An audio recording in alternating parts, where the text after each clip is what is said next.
São 6 horas e 38 minutos, voltamos com o programa Notícia de Frente e, infelizmente, com uma notícia triste. Um acidente trágico tirou a vida do ex-prefeito de Diamantino, dele e também da esposa, Suzane e Eduardo Capistrano. Vamos então ver as informações agora com o repórter Antônio Carlos Silva, porque daqui a pouquinho, às 8 horas da manhã, acontece o velório do casal. Bom dia também a você que acompanha a Notícia de Frente. O velório dos corpos do casal Suzana Dalmolin Capistrano e Eduardo Capistrano acontece nesta segunda-feira em Diamantino, a 208 quilômetros de Cuiabá. Neste domingo, os dois corpos passaram por necrópsia no IML, o Instituto Médico Legal de Dourados, Mato Grosso do Sul. Foi no estado vizinho que o casal faleceu. Eles estavam num grupo de motoqueiros que estavam de férias rumo ao Cascavel, no Paraná. Por volta das 8 horas da manhã, Suzana postou nas redes sociais que chovia muito. O casal que estava numa moto bateu de frente com uma carreta. Foi precisamente no quilômetro 299 da rodovia federal BR-163, 100 quilômetros depois de Campo Grande, capital de Mato Grosso do Sul.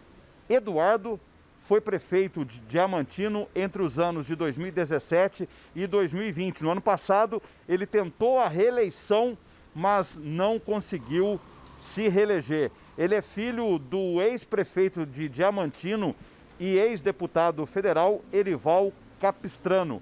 Já Suzana era sobrinha do ex-prefeito de Nobres, Flávio Dalmolin. O município de Diamantino decretou luto oficial por 3 dias. Autoridades matogrossenses, como o governador Mauro Mendes e o prefeito de Cuiabá, Emanuel Pinheiro, também lamentaram a morte do casal. O casal Suzana Dalmolin Capistrano e Eduardo Capistrano deixam 3 filhos menores, de 7, 4 e 1 ano de idade. Com apoio técnico de Vitor Camargo, imagens de Nilton Oliveira, Antônio Carlos Silva, para a Notícia de Frente. Pois é, que tragédia, que tristeza. O casal tão jovem ainda deixa 3 filhos e nós nos perguntamos, né, o porquê um acidente como esse pode acontecer. Então eu vou falar aqui com o professor Haroldo, que sabemos da paixão que o senhor tem sobre 2 rodas, professor, né? O senhor participa de muitos eventos e até mesmo de forma isolada, né, com sua esposa. E o que pode ter acontecido? O repórter Antônio Carlos disse que chovia muito no momento, uma viagem longa, mas é um grupo grande, né? O que pode ter ocorrido aí? Ele estava numa BMW 1200 com motor boxer, é uma motocicleta bem ágil, né? Muita força, né? E o que pode ter acontecido é o seguinte: essas viagens elas são feitas com muita segurança, né? As pessoas que viajam, deixar bem claro isso, com muita segurança. Você tem um road lá na frente que controla absolutamente tudo, e atrás do que vai na frente tem o par e passo, cada motocicleta uma atrás da outra, mantendo uma certa distância, e lá no final tem um ferrolho que dá o auxílio a todas as pessoas que estão viajando com segurança. O que é que pode ter acontecido, né? É uma suposição minha, que realmente por conta da chuva poderia estar muito intensa, né? E o road não decidiu parar, poderia ter decidido parar lá na frente e segurar um pouquinho, mas enfim, né? Continuou. Por conta da chuva, você perde mesmo visibilidade, né? Por mais que você tenha um capacete preparado, com produto, né? Anti-embaçante, aquela coisa toda. No momento, esse bonde provavelmente foi dividido, ele devia estar no meio do bonde, né?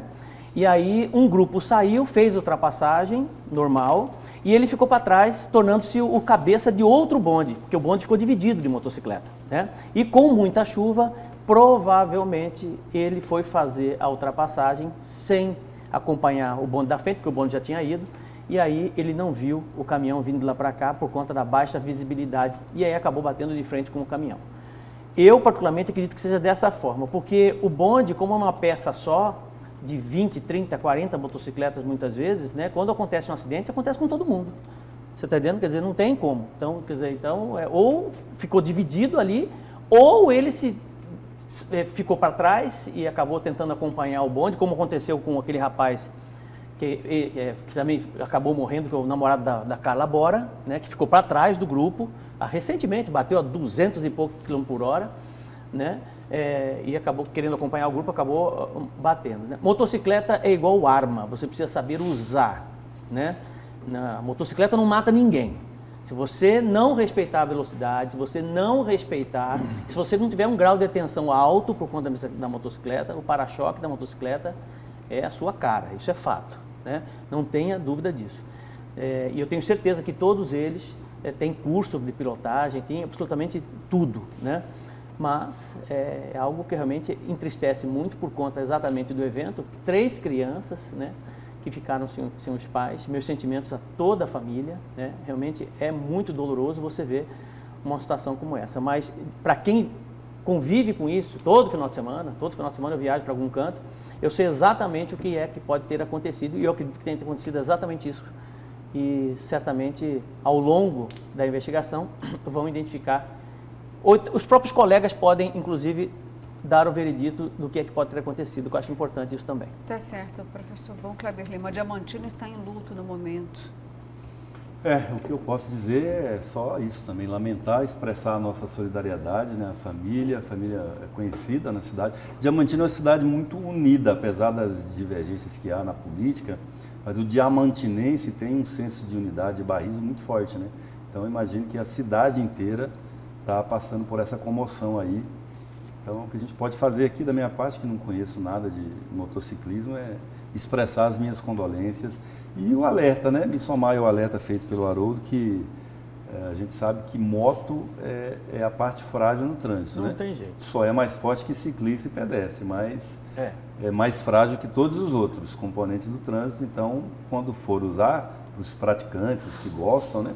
Que o façam com o máximo de cuidado possível. Exatamente. Com certeza, É isso nós aí. lamentamos mesmo. E o casal deixa 3 crianças, um de 7 anos, uma criança de 4 e um bebezinho de apenas 1 ano. É muito trágico. É muito mesmo, trágico. Né? As crianças muito agora, trágico. pois Sem é, dúvida. uma dor sem precedentes aí. Mas, e falando ainda, gente, sobre trânsito, né? Não é acidente, não é uma tragédia, mas a situação ficou um pouquinho delicada para o deputado Carlos Avalone, do PSDB, que foi flagrado nesta última sexta-feira em uma blitz. Nós estamos aqui na Semana Nacional do Trânsito, foi semana passada, inúmeras blitz aconteceram, tanto em Cuiabá, quanto também em Várzea Grande, e o deputado foi flagrado aí numa blitz, dirigindo sob o efeito de álcool. Mas quem vai trazer todos os detalhes para a gente é o repórter Antônio Carlos Silva. Roda aí para a gente entender direitinho essa história. Bom dia também a você que acompanha a notícia de frente. O delegado titular da Delegacia de Delitos de Trânsito de Cuiabá, Christian Cabral, deve encaminhar o inquérito para o Ministério Público Estadual nesta segunda-feira, dia 4. Pouco antes da meia-noite de sexta-feira, dia 1º, Carlos Avalone dirigia um carro Corolla quando foi parado numa blitz da Operação Lei Seca, na Avenida Isaac Póvoas, no centro de Cuiabá. O teste do bafômetro apontou que ele tinha concentração de 0,48 miligramas de álcool, acima do limite de 0,33. Avalone ficou temporariamente detido no ônibus da Blitz, mas não foi preso. O artigo 29, inciso 2º da Constituição Estadual de Mato Grosso autoriza a prisão de deputado estadual somente em flagrante por crimes inafiançáveis, como racismo. O presidente da Comissão de Direito Processual da OAB Mato Grosso, o advogado Leonardo Bernazzoli, afirma, mesmo não ocorrendo a prisão, o termo circunstanciado da ocorrência deverá ser encaminhado pela Polícia Judiciária Civil ao Procurador-Geral de Justiça, que vai analisar e decidir se arquiva ou não o caso. O procurador José Antônio Borges Pereira afirma o foro privilegiado, que é o julgamento por tribunais superiores, só ocorre quando a autoridade pratica o crime no exercício da função. Como o caso de Avalone não tem a ver com as funções públicas do parlamentar, o procurador deve encaminhar o inquérito para o juizado especial. José Antônio diz: Carlos Avalone deve ser processado em primeira instância pelo crime de embriaguez ao volante. O Código de Trânsito Brasileiro, no artigo 306, define: quem pratica o crime de embriaguez ao volante deverá cumprir detenção de 6 meses a 3 anos, além de multa e suspensão ou proibição para dirigir veículo. O presidente da Comissão de Ética da Assembleia Legislativa de Mato Grosso, o deputado estadual Eduardo Botelho, do DEM, afirma: o caso de Avalone só será analisado se alguém solicitar a Comissão de Ética. Em nota divulgada na manhã de sábado, o deputado estadual Carlos Avalone, do PSDB, assumiu o erro. Ele confirmou que na noite de sexta-feira, dia 1º, em reunião com amigos, tomou 2 taças de vinho e não deveria ter dirigido o veículo. Como parlamentar, Avalone sabe que deve dar o exemplo de respeito às leis, continua a nota, e ele finaliza: por isto, lamenta o ocorrido e pede desculpas à população. Com apoio técnico de Vitor Camargo e imagens de Nilton Oliveira, Antônio Carlos Silva para a Notícia de Frente.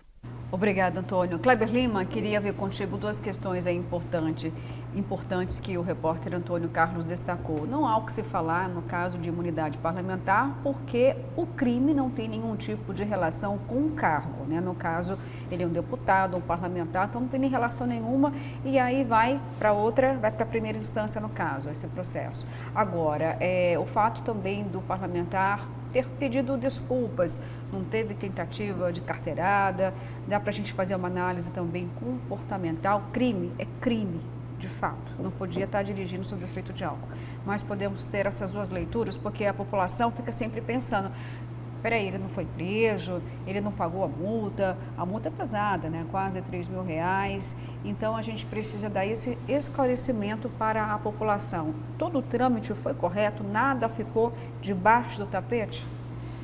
Não, pelo jeito não, né? Assim, o que eu acho, eu lamento, primeiro, que eu conheço o Carlos Avalone, ele é inclusive um colaborador constante nosso aqui, deste programa, sempre vem aqui, quando não vem, sempre nos auxilia a buscar informações, é uma pessoa extremamente simpática, ponderada, educado, e cometeu um erro. Cometeu um erro. O que eu acho, ninguém de nós está livre de cometer um erro um dia na vida, né? Ou vários até. O que diferencia as pessoas de bom caráter são a atitude que elas tomam depois que cometem esse erro. A atitude do Avalone de reconhecer o erro e pedir desculpas, para mim, demonstra uma altivez no caráter dele, né? Um senso de responsabilidade, de honestidade, não tentou em momento nenhum dar carteirada, não tentou essa discussão toda sobre se está coberto por imunidade, se não está, não sei o quê. A meu ver, ela é até desnecessária. Ele não invocou esses dias, nada disso. Sim. Ele não invocou. Eu conversei com ele até porque essa notícia foi um furo do Hiper Notícias, do repórter Luiz Vinícius, e a gente foi ouvir o Avalone, a gente foi o primeiro que ouviu, né? E assim, ele estava profundamente arrependido. Assim, eu cometi o erro, vou me sujeitar às consequências da lei, as penas da lei. E o mais importante que eu acho do que ele falou é o seguinte, que ele reconhece que como autoridade pública, como deputado estadual, ele deveria ter dado exemplo e não deu. Mas dá agora, deputado, ao reconhecer que errou e se submeter aí às consequências do ato que o senhor cometeu. Eu acho que isso não anula o delito cometido, né, a infração de trânsito cometida, mas é algo que, a meu juízo, do ponto de vista da opinião pública, atenua bastante, porque demonstrou que o senhor está enfrentando as consequências daquilo que o senhor fez. Obrigada, Kleber. Professor Haroldo Arruda, fique à vontade. Existe um falibilismo nesse processo todo, né? Isso faz parte da natureza humana. As pessoas precisam entender isso. Naturalmente, a condenação vem de imediato. Como é que pode um deputado, né, ter um comportamento como esse? Mas eu acho que o Kleber foi muito feliz na análise, é o seguinte: o mais bonito é o desvelamento exatamente da culpa, né, do reconhecimento da culpa, de que ele, enquanto agente público, enquanto uma pessoa pública, deveria ser admirado por seus atos. E não é esse ato que vai fazer com que realmente ele possa ser admirado. Então, quando existe exatamente esse comprometimento, né, esse desvelamento de honra, né, de honradez, é muito importante. Todos nós estamos sujeitos a um erro, seja hoje ou amanhã, né? Quantas pessoas nós conhecemos que muitas vezes em um determinado casamento, em uma determinada festa de 15 anos, excedem na bebida e vão para casa dirigindo, né? Pessoas de classe média alta, classe média baixa, não importa, acabam fazendo isso. São essas mesmas pessoas que estão condenando muitas vezes um ato como esse, né? Eu não estou aqui defendendo ninguém, mas eu acho que a gente precisa realmente ponderar as nossas análises e fazer uma introspecção em momentos como esse, para que nós possamos, sobretudo, tirar o fator positivo. Quantas vezes eu já vi, por exemplo, né, pessoas que têm aí, são paladinos da moralidade, falando de moralidade, falando de bom comportamento, de ética, e você vê na prática que o discurso dele não tem consistência alguma, né? Então, isso é muito ruim. A gente se policia. Existe algo muito importante que é o self-control, o autocontrole, para que realmente nós não possamos ser seduzidos pelo momento, pelo cenário, pela oportunidade. E aí acabamos cometendo erros como esse que o deputado cometeu. Assumiu o erro, eu acho que está de bom tamanho, né? Assumiu, e isso também não tira a prerrogativa e a necessidade de que ele seja punido. Isso é muito importante também. Se tem multa, que pague a multa, né? Enfim. Ele vai responder o processo. Vai responder processo, enfim, tem que fazer o que é para fazer, né? Porque a lei que serve por Francisco, né, tem que servir por Chico também, tem que servir para todo mundo, né? E ganhou um pouquinho mais de repercussão por conta de ser um deputado, né? Mas se você for final de semana em bares de classe média alta, você vai ver aí pessoas de alto escalão, grandes autoridades na mesma situação. O problema é que não são pegos em blitz, né? Tá certo. Fica aí sempre aquele recado que a gente fala aqui, né? Se for dirigir, gente, não vá beber, né? Tenha o amigo que sempre é encarregado, tem um né? monte, De não tem tomar, um para monte. poder conduzir depois a turma de volta para casa.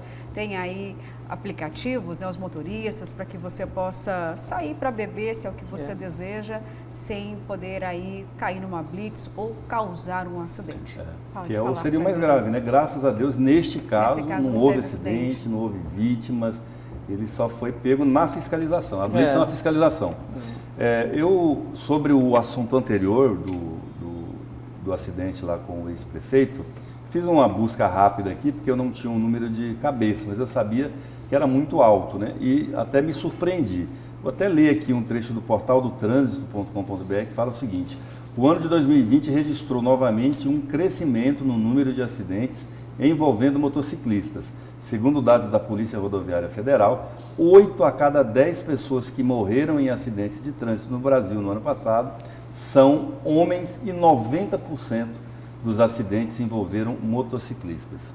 Ou seja, quem mais morre, né, no trânsito é motociclista. É a principal Já tenho aqui a vítima, resposta, né? o que aconteceu no acidente do filho do prefeito, né? Sim, Do Eduardo Capistrano. Eduardo Capistrano. O que aconteceu?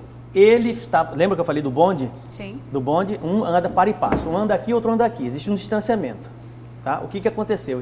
Ele bateu numa outra moto, tá? Do próprio bonde, provavelmente ele foi desviar de um buraco, alguma coisa, na linha, em linha, perdeu o sinal lá da frente, porque se tem buraco na esquerda, Kleber, você levanta a perna esquerda. Se tem buraco na direita, levanta a perna direita. Você tem que estar sempre atento no road. Ele vai sempre dando sinais para você, entendeu? Tá? Para você, né? Ele provavelmente não viu esse buraco, desviou, bateu numa outra moto.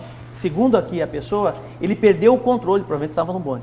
Perdeu o controle da moto e invadiu a pista de esquerda, bateu de frente com a carreta. E estava chovendo ainda. Estava chovendo. Meu Deus, quantos... Você entendeu?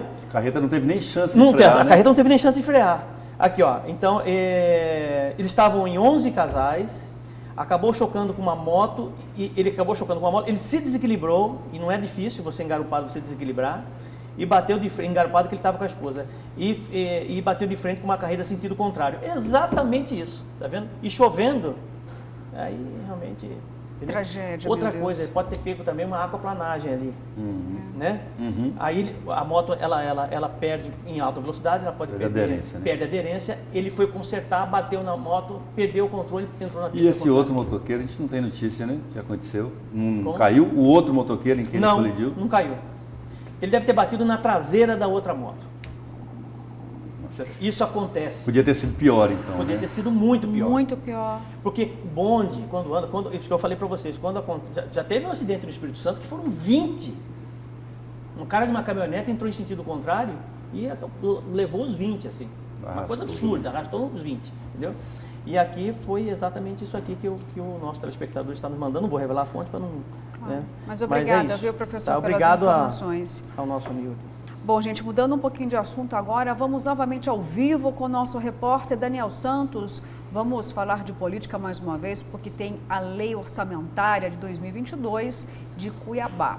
Já foi para a Câmara e tem previsão de pagamento das emendas parlamentares. É isso mesmo, Daniel? Cadê você para dizer para a gente quais são esses valores? Qual a totalidade de emendas parlamentares aí? Que essas emendas vão diretamente para a Câmara de Vereadores. Daniel, conta para a gente. Vai pegar por baixo do produto mesmo. Deixa eu ver pegar direito, não tá fora. Entrando pra dentro do bairro. Ô Luciana, então de volta aqui de frente à Câmara dos Vereadores aqui de Cuiabá, onde atuam seus 25 vereadores devidamente eleitos pela sociedade cuiabana, mas toda uma estrutura para que isso aqui funcione, né? Incluindo toda a estrutura de assessoria, parte jurídica e o pessoal que chega logo cedo aqui justamente para deixar organizado, limpinho, para receber a população logo mais a partir das 8 da manhã, sem contar a equipe de segurança, policiais militares aqui em frente. Pois bem, o prefeito Emanuel Pinheiro, ainda na última semana, sinalizou, falou, a partir da LOA de 2022, né, dos 4 bilhões e mais de 200 milhões, 4 bilhões 232 milhões de reais, teremos uma previsão aí de emendas, né? 17 milhões e 500 mil reais em emendas para os vereadores. Essa é a previsão, a estimativa, segundo o prefeito Emanuel Pinheiro. Então a gente segue acompanhando a movimentação de bastidores, que a gente sabe que o vereador vai visitar um bairro, conversando agora há pouco, né, com o Dilemário, com o próprio Diego Guimarães. A gente sabe que os vereadores, eles são bem cobrados lá na ponta. O vereador tem mais contato com o presidente de associação de moradores, com a população, o vereador que está ali no dia a dia, vivendo e sofrendo com a população todas as demandas, né, da sociedade que clama por obras de infraestrutura, por asfaltamento, por melhorias em redes de esgoto, galeria de água pluvial e por aí vai, mas principalmente obras de pavimentação. Aí o que eu fiz aqui, enquanto vocês estavam debatendo, eu puxei, fazendo as contas, uma divisão assim por alto, só para a gente ter uma noção, uma estimativa. Pega esses 17 milhões e meio, divide pelos 25 vereadores, puxando aqui 700 mil reais. 700 mil reais. O pessoal pode estar se perguntando, né? Mas 700 mil reais para situação e oposição, sim, independente do posicionamento do vereador, seja em qual partido for, de posicionamento favorável ao prefeito ou mais duro com a administração municipal, todos têm essa possibilidade de indicar onde esses 700 mil reais por alto, segundo a nossa divisão aqui, né, pode ser empregado, pode ser investido, devolvido à sociedade, de que forma em 2022. Luciana, volto com você, lembrando que logo mais às 6 tem aquela carona que a gente oferece para toda a sociedade na Cultura FM 90.7. Luciana. Tá certo, Daniel Santos. Vou pegar uma carona então com você, 6 horas da tarde, logo mais. Ó, e também já senti um ciúme daqui, porque tem Cidade Alerta Mato Grosso. O professor também fala do trânsito, né? 17h50. Né? 17h50. Tá, aí você assiste a abertura do programa, depois vai lá na rádio. Dá para fazer as duas coisas ao mesmo tempo? Claro, tranquilo. Oh, meu Deus, mulher faz tanta coisa ao mesmo tempo, né? Então, Multitarefática. né? Kleber Lima, vou jogar para você. As emendas parlamentares lá da Câmara também são impositivas, 17 milhões e meio de reais. O que dá para fazer com esse montão de dinheiro, Kleber Lima? A ufa de coisa, a ufa, como diz o bom cuiabanês. De bastantão. Bastantão, muita coisa.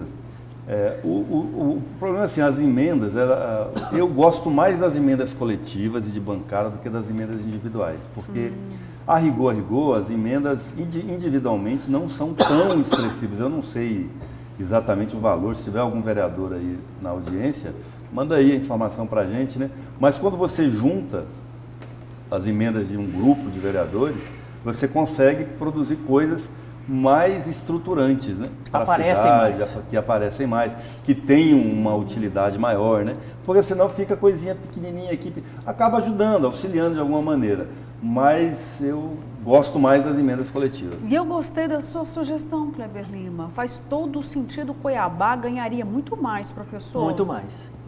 Tudo que você faz de forma coletiva, né, do ponto de vista de recurso público, aparece mais, porque você tem um interesse comum, né, de uma determinada comunidade, de uma determinada sociedade. A emenda individual, que seja, né, não sei como é que chama, acho que é individual, aquela que tem o vereador, aquela aparece para ele, entendeu? É para ele, para poder realmente manter ali o seu escopo de pessoas que estão com ele ali, enfim, né? Eu acho que as emendas coletivas realmente surtem melhores resultados. E Kleber Lima, você que entende tudo de emendas, desculpa, perdão, você se lembra de algum case importante de emenda coletiva em Cuiabá? De Câmara não, isso é mais comum hoje em dia nas emendas de deputados e senadores. Por exemplo, lembrei de uma aqui que é o pronto-socorro, o novo pronto-socorro de Cuiabá, que recebeu um aporte importante de emendas coletivas, de emendas de bancada. Inclusive o senador Wellington esteve aqui no final de 2018 para trazer o recurso, o que garantiu a conclusão dos equipamentos que foram necessários para o novo pronto-socorro, que permitiu a inauguração. Eu particularmente acho que a mediação, acho que o papel do Juca do Guaraná, que vem fazendo um bom trabalho, né? Ele tem um papel importante nessa questão das emendas coletivas, porque se ele conhece exatamente as mazelas, né, e consegue concentrar, né, convergir interesses coletivos, né, por meio das emendas coletivas, ele consegue, sobretudo, atender melhor a sociedade e, consequentemente, dando maior qualidade de vida às pessoas nos bairros. Então, quando se fala em emendas, eu, particularmente, acho que o Juca do Guaraná, no caso da Câmara de Vereadores de Cuiabá, tem um papel importante nisso tudo, de poder mediar e, com muito traquejo político, realmente dar a resposta à sociedade que ela merece, né? Olha, será que eles estão nos ouvindo agora, Kleber Lima? Sabe por quê, professor e Kleber? A gente sempre comenta aqui do abandono do centro histórico de Cuiabá. Já imaginou que a Câmara de Vereadores poderia fazer para resgatar o centro histórico? Você pega o Juca do Guaraná, o Juca senta aqui e fala, Juca, vamos sentar com alguns vereadores, né? Olha, nós temos esse projeto de revitalização do centro histórico, rebaixamento da parte elétrica, entendeu? Para ficar uma coisa bonita no centro histórico de Cuiabá, né? Você pode contribuir com quanto? Vamos fazer uma emenda coletiva aqui para a gente resolver isso e todo mundo se beneficia e, melhor, a sociedade se beneficia com isso. Isso fica uma coisa mais concentrada, né? Por isso que eu acho que o papel do presidente é importante. Kleber Lima, o Juca do Guaraná está tentando resgatar a imagem da Câmara de Vereadores. Seria um momento importante agora para ajudar a trazer uma nova marca para a Câmara de Vereadores? Será que eles podem lembrar do centro histórico, Kleber Lima? Merecia. Estamos, assim, tentando aqui acabar com essa pandemia e precisamos repensar uma Cuiabá melhor. Você acha que tem chance? Acho que não só pode, como deve, né?